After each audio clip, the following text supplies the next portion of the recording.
Hello, I'm Ronald Day, Associate Vice President of the David Rothenberg Center for Public Policy, and welcome to Both Sides of the Bars, a discussion-driven show that examines the criminal justice system from various perspectives, including from those most impacted by the criminal justice system. We discuss critical questions about how the current system works, its intersections with social justice, and highlight the efforts that are being made to improve the lives of everyone that is affected by it. We ask you, the viewer, to spread the word about Both Sides of the Bars and to share your comments with us on Twitter at The Fortune Society. Today we have a phenomenal show. The topic is transforming lives through entrepreneurship. And I have two great guests with me. I want to do some introductions. Joe Robinson and Ralphie Dominguez, right? And let me share their bios briefly with you. So Ralphie Dominguez is the founder of Pen and Pistol, and he also serves as the CEO and creative director of the company. In this role, he oversees the day-to-day operations of the brand. Ralphie studied economics at Wheaton College. At Wheaton College as a Posse Foundation scholar. And before his involvement in the criminal justice system, he ran an illegal drug operation in New England, and that resulted in him receiving a 5-year prison sentence. Upon release, Ralphie embarked on his entrepreneurship journey by starting Pen and Pistol, a brand that would speak to his personal story of transformation. The brand has evolved into a mechanism for helping to solve inner city problems of waste and recidivism. Welcome to Both Sides of the Bars, Ralphie. Thank you, Ralph. And Joe Robinson, someone I've known now for about maybe 20, 25 years or so. Something like that. It's great to have you on the show. Yeah, He's the Director of Strategic Partnerships at When People Work, and is also in the process of launching life navigation systems and online personal development and life and business coaching company. Joe was released from prison in October 2016, so 6 months ago, after serving nearly 25 years in prison. He refused to let prison define or limit him. Instead, he transcended the harshness of prison life. While in prison, Joe served on the board of several inmate organizations and facilitated a broad range of classes. In 2005, he married the love of his life, Sheila Rule, who was then the senior editor at the New York Times, and together they published a book called Think Outside the Cell, An Entrepreneur's Guide for the Incarcerated and Formerly Incarcerated. And the book is actually here. And Joe and Sheila co-founded Think Outside the Cell Foundation, published a series of books, and have held a number of important convenings on topics related to criminal justice system. So it's great to have you, Ralphie, and great to have you, Joe, and to talk about this really key issue of transforming lives through entrepreneurship. I just want to, talk a little bit about some of the experience that I've had in talking to individuals who've served time in prison or who are currently incarcerated. Some guys, brilliant, have a lot of ideas and are very thoughtful about some of the things that they would like to do around entrepreneurship. And even some of them who've been involved in drug dealing or have been involved in some other illicit activity, it might have been because they had an entrepreneurial spirit and they just didn't know how else to navigate. And so it's like, I end up selling drugs or starting a drug operation or what have you, which in a sense is related to a business, but it's just illegal. So, I wanted to obviously get your insight on that because a lot of ideas, but not necessarily, individuals knowing how to put those ideas into practice. But first, let's start with this topic, and I'll start with you, Joe, and then come over to you, Ralphie. First of all, why entrepreneurship? And why entrepreneurship in particular for someone who's been impacted by the criminal justice system? Right. I think there's, again, thanks for having me on the show. And I think there's a lot of reasons for entrepreneurship, particularly for people who come from hard scrabble neighborhoods. I think that it makes them creative, it makes them industrious.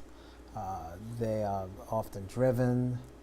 They don't take no for an answer, so they have that kind of tenacity to stick to things that they want to pursue.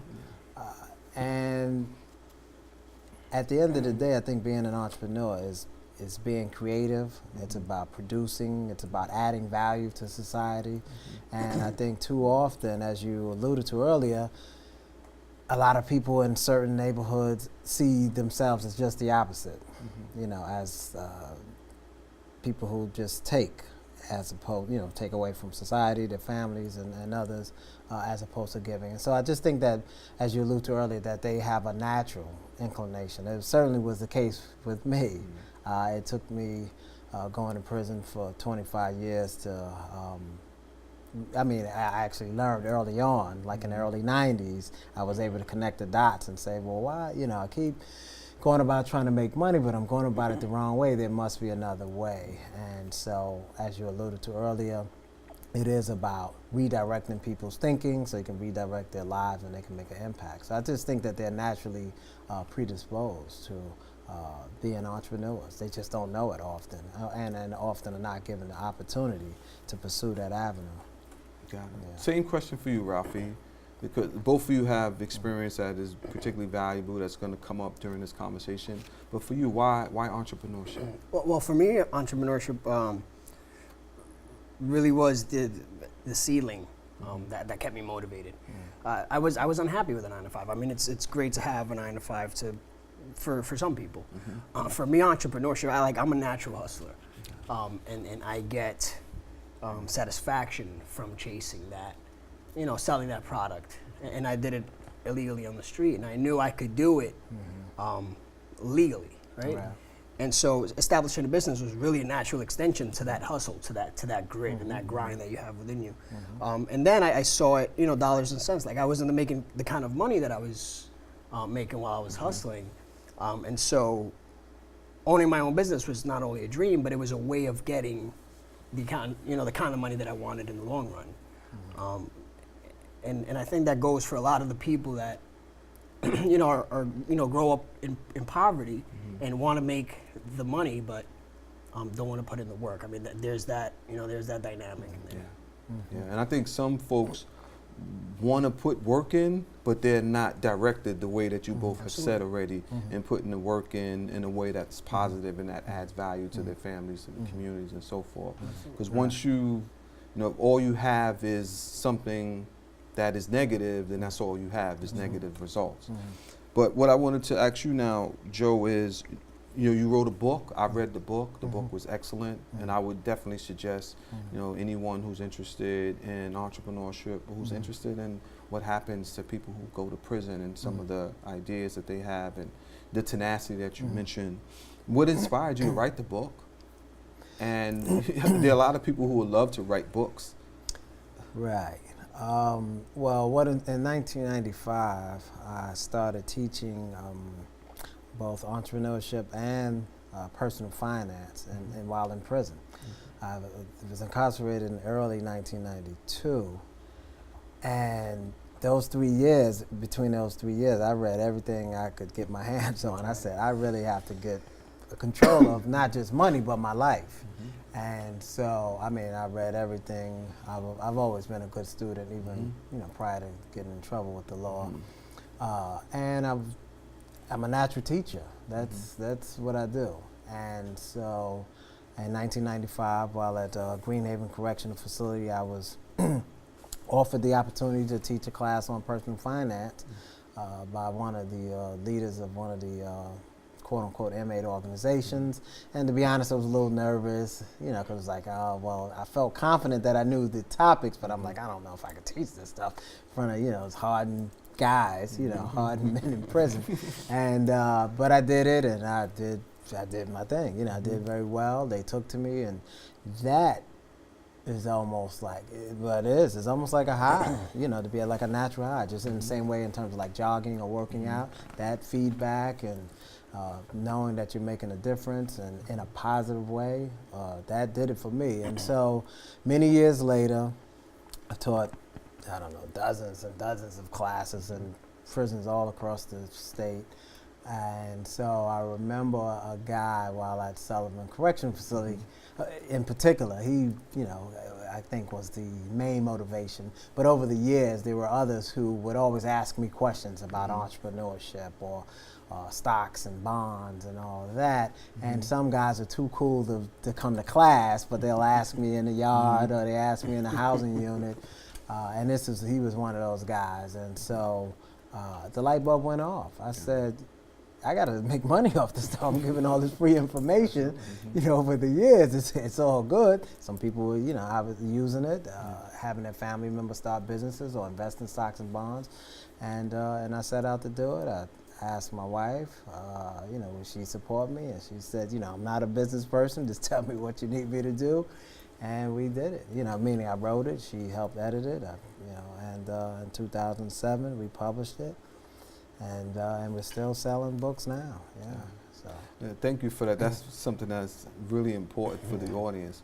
And it speaks to a couple of issues. One is that you had support, right? Yes. And that's something folks who happen to be inside might have family members who also can play a supportive role. Sure. And it's about trying to determine what role they can play. And one thing I think is important that you debunked is that you're saying you were teaching these courses and so forth, but it was in a prison. It was in the prison. And with you as an incarcerated person. Right, sure. And so sometimes individuals will come home and we'll say, well, did you work or have you had a job? And they say no.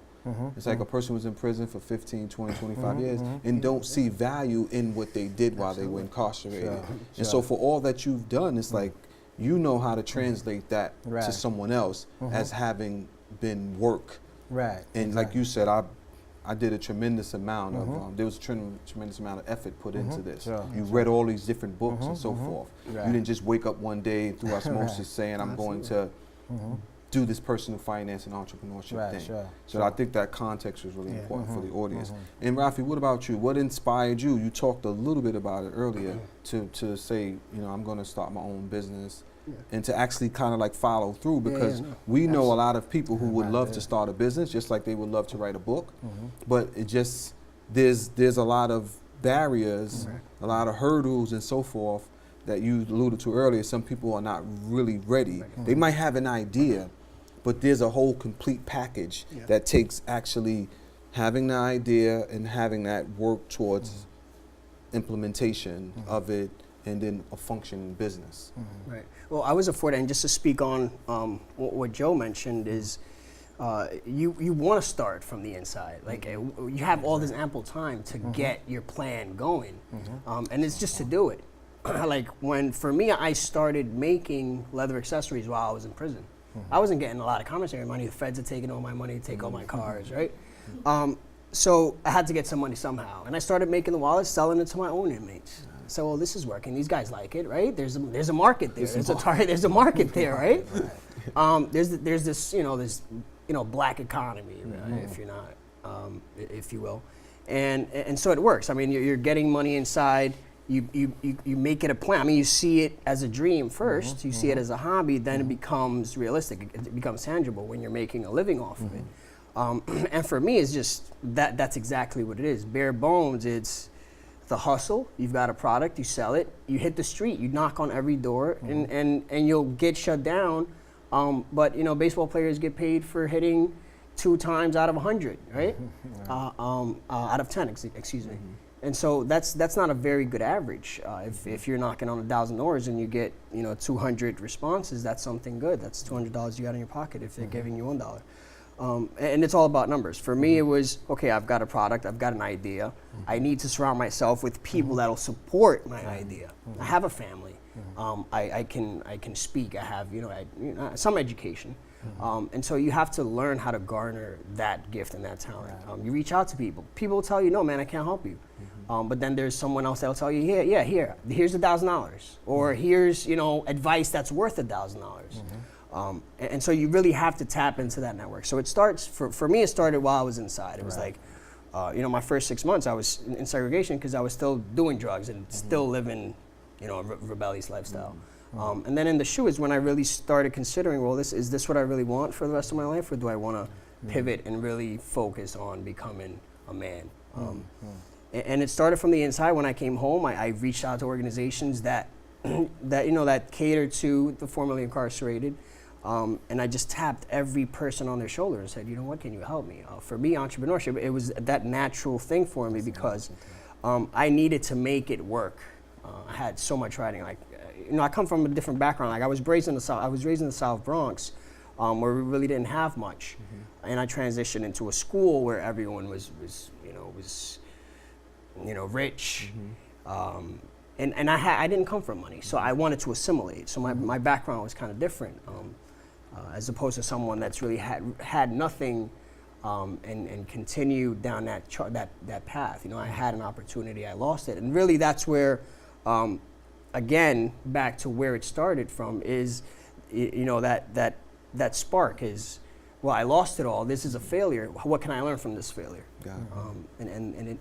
There's a lot of moving parts to it, but it starts from doing it, not just planning it or talking about it. Yeah, and so that leads me to my next question, because there's a lot of talk about, again, what the ideas that people have, and some people will come and say, well, I have this idea, and it's like in their head, or it might be kind of a little sketchy on paper, but it's not a full-on kind of like business plan, because they don't know necessarily how to write a business plan and know how to do all of the marketing that's associated with that. So Joe, what are, we talk about hurdles and barriers, but what are some of the obstacles that are in the way of a person who has criminal justice system involvement, being successful as an entrepreneur? Yeah, I think that it's twofold. I think there's the obvious, or might be obvious, external kind of aspect, meaning societal. Like, the stigma of incarceration is always there, even whether it's self-employment or working for someone else. I think there's also the, in some instances, licensing, depends on what type of business. That's something, in terms of collateral consequences, that's something that's always there. But there are opportunities, it's not like I said, if you're self-employed, there's a degree of freedom that you have. So you're not as limited as you might be if you're, working for someone else and you needed a license to do something. So, so there's those external things, and then there's internal barriers, I would say, because most people think that just the external, like this society's not letting me do this, or I don't have the funds, but it starts without thinking, and like Ralphie said, it starts from inside, not on the outside. I always tell people, or I did when I was inside, I said, if you wait until you get out, it's too late. It's pretty much too late. And so I was preparing 25 years ago. Like when we met, I was already on the path. Like I saw a brighter, better future for myself. I know I had to work to get there. And so one of the internal barriers is, a person's belief system, their value system. That, if they're still, because although there's some similarities between entrepreneurship and, let's say, selling drugs, some people try to translate the two perfectly and think that they could treat people the same way, they could scam, they could, that's not it. You have to change the way you think. So in short, I think there's both internal and external barriers. And part of it, as Ralphie said, or alluded to, you need mentors, you need to reach out to people, you need to put your ego in check, humble yourself. Like if you were used to making lots of money, the game's changed. You're starting from ground zero. That's right. So you got to be humble and be able to ask for help. Yeah, and before I pose a question for you, Ralph, because you were able to transcend that, right? Some of the struggles that Joe was actually talking about, because what I've noticed in us at the Fortune Society serving individuals is that some of them come with unreasonable expectations. Right. And it's like they don't want to get a job making minimum wage, but if they haven't been employed in the past, then that's a problem. So having the idea, it's like, well, maybe I could do something with this. You were able to do it. So just tell us, I know it's a whole book that could be written like right, Joe, it absolutely but tell is. us in a minute, so how were you able to translate that? You talked about support, not just from family, but there were programs that you were involved in that focused directly on entrepreneurship. Absolutely. From the most important thing is really stability and getting a 9-to-5. Like every entrepreneur's got to have a 9-to-5 at the beginning to start any kind of dream. Pay rent. You have to finance your dream, which is, buying marketing material, buying raw materials. You need to have some sort of income.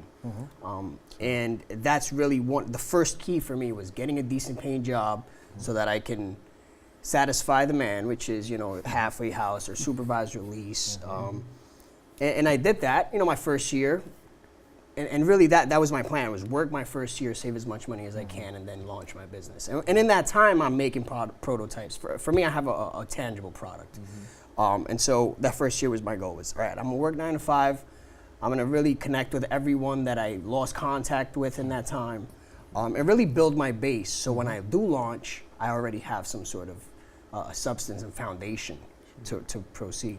And then after that is really, you're not going to be working, like I said earlier, you're not going to be working 40 hours, 9 to 5. You're really working 18, 20 hours if you have to for your business as an entrepreneur. It's straining, but at the end for me, that's my light at the end of the tunnel is going through that journey. Okay. And you had a couple of programs that supported That's right. Yeah, a lot of support came from Defy Ventures, which is a great organization that helped me launch my business. So they helped me really put it in a shell so that I could present it to people. A Refoundry organization is another great organization who hired me to come on board and help develop part of their program. And Fortune Society as well. The Fortune Society has been an amazing support to the already, functioning agencies throughout the city. I mean, it's a small arena we're playing in the reentry field, but there are agencies and organizations that are tremendous in lending their support. Yeah, thank you. And I mean, for us, it's about providing as much support as we can. We know that individuals come to us, they have ideas, they have dreams, they have aspirations, and we want to try to help them figure out how to do it. Because we don't have a entrepreneurship program, but we as an agency need to be connected as much as possible to all the resources that are available for people. So that's why having you guys on is dynamic as well. So one of the things that we always talk about as we get towards the end of the show is, what recommendations do we have? Because there are recommendations that we could give to policymakers, because we know that it has been difficult for people of color, not just people of color that have criminal records, to get access to loans, right? So, and then I know that some jurisdictions, some countries are using like microloans, giving women and others really small amounts so that they can launch their businesses. Because like you, it might take you a certain amount, it might take someone much less. So what recommendations? It could be for policymakers, it could be for individuals who want to start their businesses. Right, and I'll just try to briefly address both, because I think it's important. Great. So I think on the policy making side, something that I'm passionate about is just like, I always say I like politics, but not politicians. That's just me. But so on the policy side, entrepreneurship should be elevated as a viable option for people in prison, and even before people go to prison. Like you said, I grew up in East New York, Brooklyn, and entrepreneurship was the furthest thing from my mind. I had aspirations of going to college. I ended up going to college, but the 80s was really tough, really, really tough, and so I ended up going astray. And so I think that in the community centers and in various neighborhoods, there should be entrepreneurship programs like NIFTY, and Network for Teaching Entrepreneurship, programs like that. But also in prisons and jails across the country. So in brief, I'll just say that it should be elevated. And the key thing is, money is part of it, in other words, like financing and all that, but people need structure. People need structure. You give people money, just like you give someone wins the lottery, they're gonna blow it if they don't know what to do. So it's not just the money aspect. It is the structure, it is the discipline, it's being patient and all of that. And then on the other side, for actual people who are entrepreneurs or strive to be entrepreneurs, I would say that it goes back to surround yourself around people who are like where you want to be, who are already successful. It doesn't have to be in the same industry, but people who have done it. In the same way that when you know, people commit crimes. They usually hang around people who commit similar crimes. So you want to find people who think like you, who have had some successes and failures. So that's my advice. Thank you. And I would say you're arguing there that you don't need to reinvent the wheel. Right. Because there are a lot of people who've done what you're doing and who are where you want to be and don't mind providing mentorship to people. If they see you're serious. If they see you're serious is the caveat. You have about 2 minutes, Rafi. What about you? I completely agree on the policy side with Joe. And really from the entrepreneur side, it's really doing it. You might want to do a plan here for the long run. You might want to start a plan right away when you're in prison. But just doing it while you're in prison, making a prototype or doing what it is that you do best, either if it's arts or creating or selling or pitching, do it. And like that, you'll know, and you'll better prepare for, you know, when you hit the real world and when you're you're running your business. And I think this is a conversation that's not just relevant for people who have justice system involvement, because someone's going to watch this episode and say, I want to start my business as well. You know, I'm interested in entrepreneurship. And so they would be smart talking to you just as they would anybody else who's involved in personal finance or who's involved in entrepreneurship. So I want folks to know that your message, although you oftentimes would deliver it to people who have shared experience, but there are others who are going to be able to benefit from it. So thank you, Joe, for being with us. The fantastic work that you're doing, you and your wife, and the book. We recommend that people read Think Outside the Cell. And you, Rafi, good luck with your business. Thank you. All right. So thank you to our guests, Joe Robinson and Rafi Dominguez, for joining us on both sides of the bars today. And thank you in TV land for joining us as well. If you're interested in finding out more about the Fortune Society, please check us out on the web at fortunesociety.org or on Facebook by typing in The Fortune Society. This is Ronald Day as we critically look at both sides of the bars.